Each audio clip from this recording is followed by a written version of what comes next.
Wilson's demise were greatly exaggerated, it seems, because the decidedly not Disney-friendly Deadpool franchise seems to be moving full steam ahead with the incredibly successful Ryan Reynolds starring Marvel series. Now, according to a report from Deadline, Marvel Studios has tapped the hilarious Bob's Burgers writers Wendy Molyneux and Lizzie Molyneux-Loughlin to pen this threequel. Now, sources indicate it'll still be an R-rated film like the previous two, but it's also the first one being made under Kevin Feige and Marvel Studios' stewardship. It's also unlikely that Deadpool 2 director David Leitch will return for this, but Ryan Reynolds obviously will be back. So my question to the panel, and Henry, we're going to start with you, is what are your thoughts on this news, and what do you want to see from Deadpool 3? You know, I went into these movies not expecting much, and they keep blowing me away, and I'm always very happy with what they put out there. Deadpool 2, especially with Cable, and just the plus-sized kid who was, showing us, we don't always have to follow that same path, but there's a whole new mutants coming out. We also have Marvel characters that weren't accessible, that are now, just it's like a big treasure chest of toys, and you could just pull out whatever you want now. And one of the beautiful things about Deadpool is that it's always looking to bring out the most obscure characters, and that's what I'm really excited about. And it's just one of those things where with the new Bob's Burgers writers or people attached, it's going to be that much more funnier. And I really am excited to see how candid they could be, especially with, we've seen in the first two movies, how they just really pull back the kayfabe and really talk about what's happening behind the scenes. And it's going to be interesting to see if he even lands on Disney Plus, because a lot of things, rated R don't really make it there. Yeah, I feel like they need to add a new tab like Disney Plus After Dark or something. But it is a good point. Like, if there's any person who's equipped to kind of comment on how ridiculous it is that he has been kind of bifurcated into this other universe the entire time while coexisting with this other wildly successful franchise, it is Wade Wilson in Deadpool, given his penchant to break the fourth wall. But I'm curious, Markia, how do you think that Deadpool 3 would fit into the modern Marvel Cinematic Universe canon?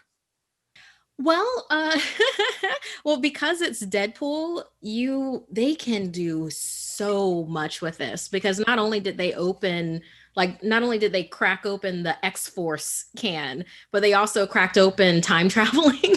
Like, that's just canon for Deadpool now. I mean, the places that they can go with this are fantastic and wonderful. I don't think they shouldn't do a thing where everything's taken away from Deadpool again. Like, oh, okay, we've seen that. You don't have to, go down that route with everything. They could literally go to places like there's, they could take Deadpool to Krakoa, which is literally a sentient living island, and I would sit there and watch Deadpool get his behind beat by an island, like. Things around him and him trying to fight that, and then realizing, you know what, let me just leave and detonate it, like with like a Deadpool-esque thing. I mean, they could go the route where they finally have Vanessa Carlyle. They can have her be copycat.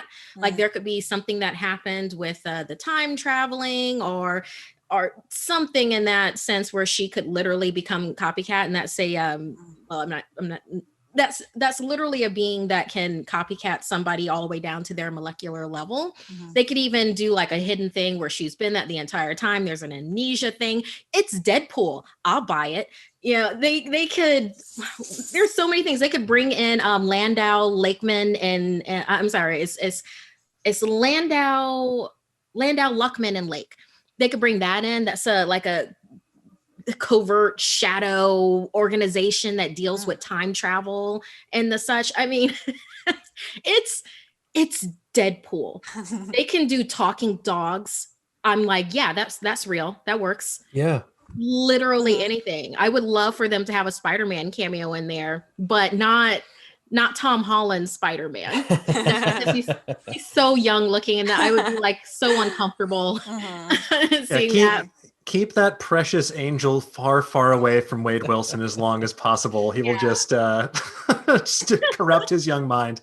But no, I think you bring up a great point. Like with Deadpool, it does feel like you're kind of taking the narrative reins and just like the chains off and just being able to do whatever you want. I'd love to see him do something crazy and kind of play with the fourth wall, like a Mojoverse type thing where he realizes he's been in this like media universe where the Fox Marvel universe was being like one of the many reality television shows that Mojo controls, and then trying to get back to the main MCU.